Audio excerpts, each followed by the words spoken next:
Good evening. It is now 6:29, and I call this regular meeting of the Victoria City Council to order.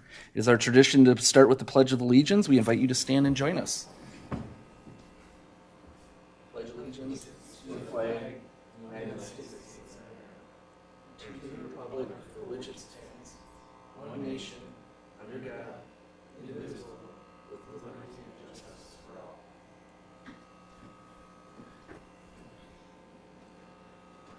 First item on our agenda is announcements. Our next workshop will be held on Monday, March 10th at 5:30 p.m. During this workshop, the council will interview applicants for both the Planning Commission, actually just the Planning Commission. Additionally, committee appointments for all our citizen advisory boards will be considered and announced at the regular council meeting on Monday, March 10th at 6:30 p.m. All meetings of the City Council are open to the public and held in the council chambers at City Hall unless otherwise noted. We encourage anyone wanting to attend our council meetings or workshops in person to contact our city clerk in advance. In other announcements, we have two upcoming open houses for transportation project improvements that residents may be interested in attending. The first one is the Fall Construction 2025 to Fall 2027 Highway 5 Noise Analysis on Wednesday, February 26th, 5 p.m. to 6:30 at Chanhassen Recreation Center at 2310 Coulter Boulevard in Chanhassen. The second open house is regarding 82nd Street project improvements on Thursday, February 27th from 4:30 to 6:30 p.m. at the Victoria Lions Pavilion, 1505 82nd Street in Victoria. For any questions or additional information about the street's improvements, please check our community webpage, then click Street and Utility Projects, or reach out to our city engineer, Yearend. There are no other announcements. The first item, let's see here. Our next order of business is to adopt the final agenda. Council, is there a motion to adopt the final agenda? Move to adopt the final agenda. Motion by Councilmember Pedersen. Can I get a second? Second. Second by Councilmember Rife. All in favor? Aye. Aye. Opposed? Motion carries. We will move on to our next item, which is open forum. Open forum is the opportunity for anyone to address the council on an item that is not on the agenda and is not in application form that will be coming to the council at a future date. Please do not expect action from council this evening regarding your comments. Council members may ask clarifying questions, but open forum is not intended to be a back and forth discussion. Mr. Steve Curtis from the Southwest Chamber has requested to speak. Why don't you come up and introduce yourself? Thank you. I appreciate you letting me speak during the open forum. My name is Steve Curtis, President of the Southwest Metro Chamber of Commerce. Almost a year and a half in that seat, so just excited to meet you. Big on building relationships and enjoy the partnership we have with the City of Victoria with all four cities. If you're not familiar, it's Victoria, Chaska, Carver, and Chanhassen are the four cities that make up our Southwest Metro Chamber. And Deb, she's the one that got it all together here. She did it, it was 17 years ago in January when we formed, so it's pretty exciting. So anyways, I just want to let you know we've been working for the last year on ideas and getting a lot of things done on paper, and we'll hopefully be back at a work session to talk about tourism, bringing that to the Chamber of Commerce and how we can help grow our four cities. So, thank you. Does anyone have a question for Mr. Curtis while he's up here? All right, thank you. all right, thanks. Thank you. All right, is there anyone else in the audience who would like to address the council on an item that is not on the agenda and not in application form? Seeing no one, we will move on to the next item on our agenda, the consent agenda. Items on the consent agenda are routine, administrative, do not require deliberation, or are housekeeping items required by law. Consent agenda items are approved with one vote unless someone requests an item to be considered separately. Ms. Hardy, does staff wish to pull any consent agenda items for separate discussion or vote? None from staff. Council, are there any items you would like to see pulled for a separate discussion and vote? I see none. Can I get a motion in a second? Or sorry, can I get a motion for the consent agenda? I'll make a motion to adopt the February 24th consent agenda. We got a motion from Councilmember Ivansky. Can we get a second? Second that. Second from Councilmember Pedersen. All in favor? Aye. Aye. Opposed? Motion carries. We're now moving on to the regular agenda. Our first item this evening is item 6.1, resolution awarding the sale of Series 2025 A bonds. Presenting this evening is Assistant City Manager Tricia Pollock and our financial planner, Tammy Ondal with Northland Securities, Inc. Ms. Pollock, the floor is yours. Thank you, Mayor, members of the council. This evening, Tammy Ondal, our municipal advisor, is here to give you the information and the results of the sale of the 2025 B bonds this morning. Good evening. Good evening, Mr. Acting Mayor, council members. Before I get into the results, which the city received excellent results this morning, I would note that as part of this process, that the city sought a rating on these general obligation bonds, and that rating of AAA was affirmed by S&P Global. So congratulations to the city. And I would also note that rating was affirmed in light of the bonds that are being issued to finance the fire station improvements. So great results with respect to the rating. And that AAA rating made a difference, in my opinion, this morning in the market. The city received 11 bids for the sale of these bonds. The low bid was from RBC. The final true interest cost, and true interest cost is the rate that we use to evaluate the bids, which takes into account both what the underwriter is paying themselves for the sale of the bond and their offer to purchase. And this offer did include a premium. The final true interest cost was at 3.89% approximately. I would note that the cover bid was very close at that, at 3.898. So the low bid was at 3.892. The high bid of the 11th bid was at 4%. So great results. In January, and where the market was at the time, we had estimated 4.43% when I was before you with the set sale. So final result means less debt service tax levy to support the repayment of the bonds. So great result. The bonds are structured over a 25-year term. And with that, Mr. Mayor, members of the council, I would recommend that you approve the resolution. I would note the final resolution is for $20,905,000.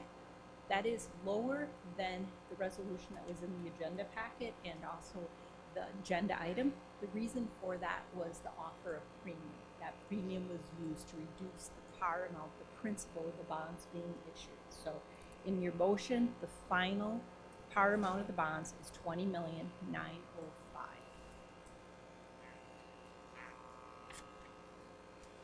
All right, thank you. That's great news. It's a testament to the hard work by city staff and the council, getting that AAA bonding and made a big difference. Great results. Do we have any discussion or questions for Tammy? I don't think so. All right, we'll take a motion. I'll make a motion to adopt the resolution awarding the, 20 million? Do we have a sample on the? The final par amount, $20,905,000. 20,905 general obligation capital improvement bonds, Series 2025A, fixed in form and specifications. We have a motion by Councilmember Ivansky. Do we have a second? Second. We have a second by Councilmember Rife. All in favor? Aye. Opposed? Motion carries. Our next item is item 6.2. Thank you, Tammy. Our next item is 6.2, a variance request for installation of a pool at 6580 Astor Trail. The applicant has requested that the item be tabled. Staff will reschedule this item for March 24th or as soon as possible after that date. Do we need to make a motion, though, to table that? Correct? Yep. So can I have a motion to table that?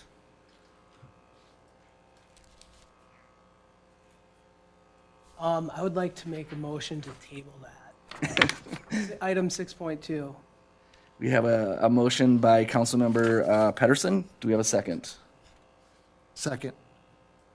We have a second by Councilmember Rife. All in favor? Aye. Aye. All opposed? That motion carries. Next item is 6.3, a notice of intent to accept applications for a cable franchise. Presenting this item is Assistant City Manager Alyssa Nelson. Ms. Nelson, the floor is yours. Thank you, Acting Mayor and Council. like you mentioned, today is for you to consider a notice of intent for cable franchising. Why are we here this evening? We have, staff has been contacted by a local cable franchise provider to begin cable construction within the city of Victoria. And as the local cable franchise authority, there are specific rules and steps that we have to go through, and I'll touch on that later. But just to get into the local cable franchise authority, what you as city council do with that is that, one, what we're here to do tonight is, or at least talk about tonight, is issue a cable franchise so a cable provider can work within the right-of-way in the city of Victoria. And then two, you represent residents on issues related to cable and access to right-of-way as well. Currently, Mediacom is our only cable franchise in the city of Victoria. That was issued in 2013, and then 2 years ago in 2023, there was a 5-year extension on their cable franchise.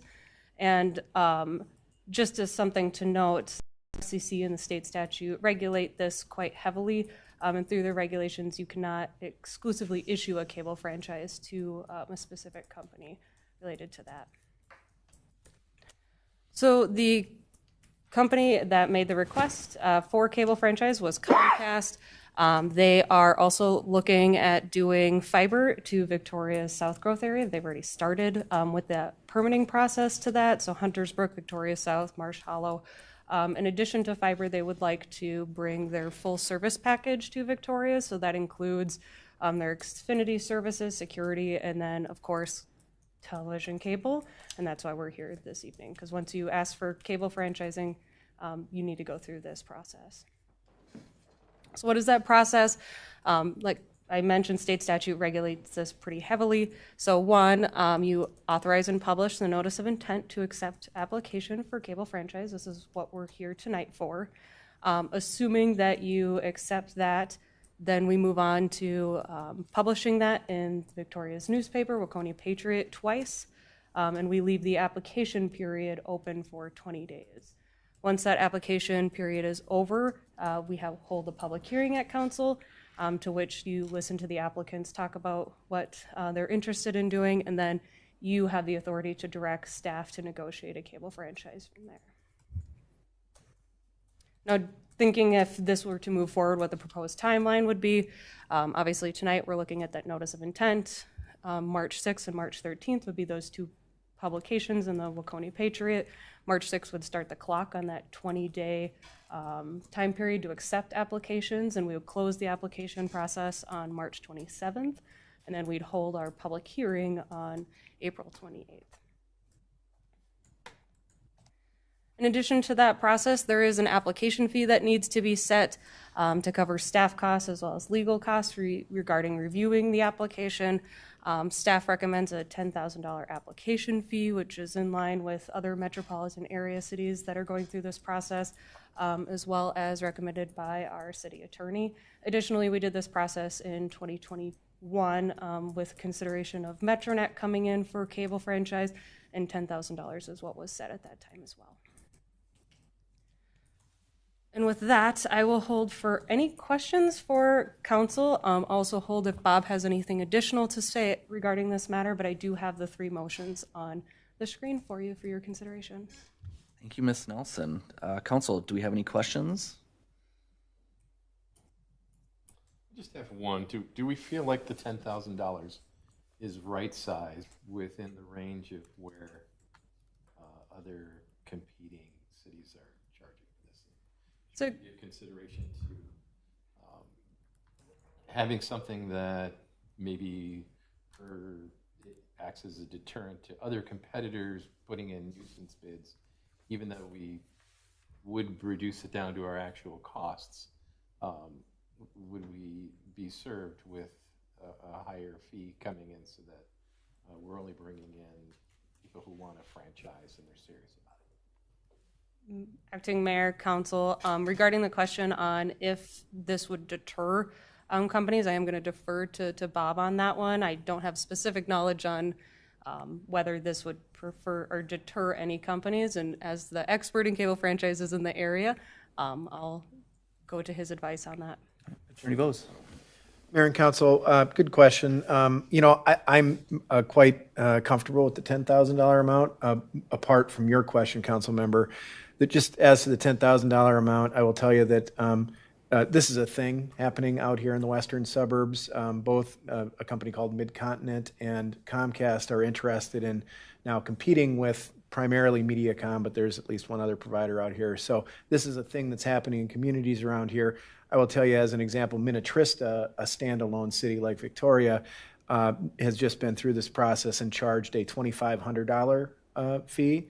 That said, the Lake Minnetonka Cable Commission, which this city was a member of some years ago, that's an 11-city consortium, and the fee that they are imposing is $10,000. I will tell you that, and Comcast is going to be an applicant or is an applicant in front of the Lake Minnetonka group. Their application there is going to be more complicated because they're not actually looking, as we understand it, to serve all of the 11 cities, whereas they are intending to serve all of Victoria, as I understand it, which there's a legal complication with that. And yet I'm comfortable with the $10,000 with the Lake Minnetonka group. So just as a matter of covering your legal fees and staff expenses, I think $10,000 is a good number that will fully cover you. As to your question, though, Council Member, about sort of keeping away nuisance applicants, I guess my answer is that I think that is also a yes answer. In the case of Minnetrista, $2,500, there was a little bit of resistance from Midco at the time to that fee amount, just because they intend to go to a lot of cities. So I don't think that anybody's just going to throw in an application at a $10,000 application fee to just sort of see what happens. I think you'd have to be pretty committed to do it. So I think this is this will make sure that Comcast is serious, and that if anybody else is serious, they're willing to put in the $10,000 application fee. Thank you for that guidance. Yep. Appreciate it.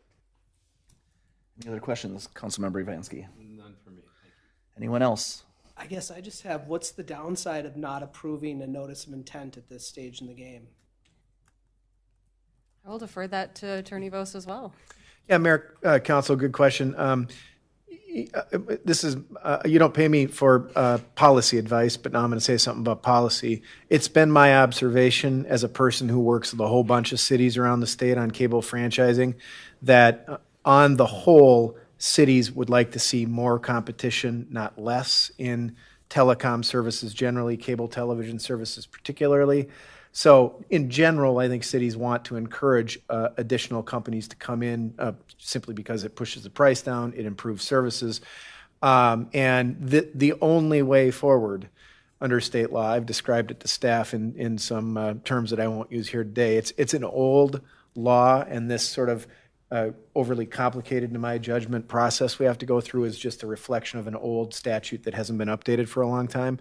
The only way forward, though, is to go through this process. And so if you were to say no tonight, that's the end of the process. There is no other way for Comcast to provide cable TV video services here in Victoria. So I guess putting those two together, most cities would say, let's move forward with this because we think competition is probably a good thing. So it lends to healthy competition. That's right. Yeah. So we get a choice of who we can use for cable TV and most likely internet connectivity and everything else. I guess my only thoughts on it would be the only bad thing to come out of this is people are going to get their yards torn up a little bit as we're putting in new cables in the areas where they want to put the new cables. But approving a notice of intent hasn't even gotten us to that point yet. So if there's a lot of pushback through the public forum, we'll be able to see that at that point. So I don't see any reason why you wouldn't approve a notice of intent at this stage in the game. That's my 2 cents. Thank you. Yeah, acting mayor, council, I sounds self-serving to keep saying these are good questions or good comments, but I'm going to say it about that too. That's a really good observation. It is not a small thing, right? As these companies come to town and install fiber, primarily buried, so they have to either direct board or actually dig trenches. It's absolutely the right point you're making, and that is something that I would expect me and your staff to be looking at, is how do we minimize the disruption to traffic, disruption to yards, disruption to people's summers coming up, all totally legitimate things. Just personal experience, I just had this done by a different company where I live in Edina, and it's still happening, and it's intrusive, it's disruptive. So it's a very real thing that you're asking about, and I think your staff needs to take it seriously, and we intend to do that. So it's a good point. And just to be clear though, because this only holds to cable, right? So they could still, even if at some point if we deny this because we don't want intrusiveness, they could decide we still want to do fiber and we don't have a say in that really, right? Yeah, Acting Mayor Council, that's absolutely true. I will tell you, as a matter of their business models, they want to have all three sources, all three streams of revenue. Of course, they bundle these services together and get a single source of revenue with a bundled package. But the point is, to make the economics work, they want to provide all three services. But you're absolutely right. Legally, they could roll out phone and internet without your approval other than right-of-way permit approval. That's right. Thank you. Any other questions, council? All right, seeing no more discussion, we'll move to the motions. This item requires three separate motions: one to establish a cable franchise application fee, one to approve the notice of intent to accept applications for a cable franchise, and one to authorize the publication of the notice. May I have the first motion? Motion to approve the establishment of a $10,000 cable franchise application fee. Motion by Councilmember Reef. Can I have a second? Second. Second by Councilmember Evansky. All in favor? Aye. Opposed? Motion carries. May I have the second motion? I would move to approve the notice of intent to accept the application for the cable franchise. Motion by Councilmember Pedersen. Can I get a second? Second. Second by Councilmember Reef. All in favor? Aye. Opposed? Motion carries. And can I have the third, please? I'll make a motion to authorize the publication of the notice of intent to consider issuance of a franchise. Motion by Councilmember Evansky. Can I get a second? Second. Second by Councilmember Reef. All in favor? Aye. Aye. Opposed? Motion carries. Thank you. Anything else you need from us? From staff, thank you. Thank you. Council, there are no more items on our agenda. We will now move to our reports and emerging issues. Attorney Vose, any reports? I don't, Mayor. Thanks. Ms. Hardy, any reports? None from staff, Mr. Acting Mayor. All right. Any council members? Do we have any other reports to talk about? None for me. All right. Members of the council, there are no more items to come before the body this evening. May I ask for a motion to adjourn? I'd move to adjourn. Can I have a second? Second. All in favor? Aye. Aye. Motion carries. We stand adjourned.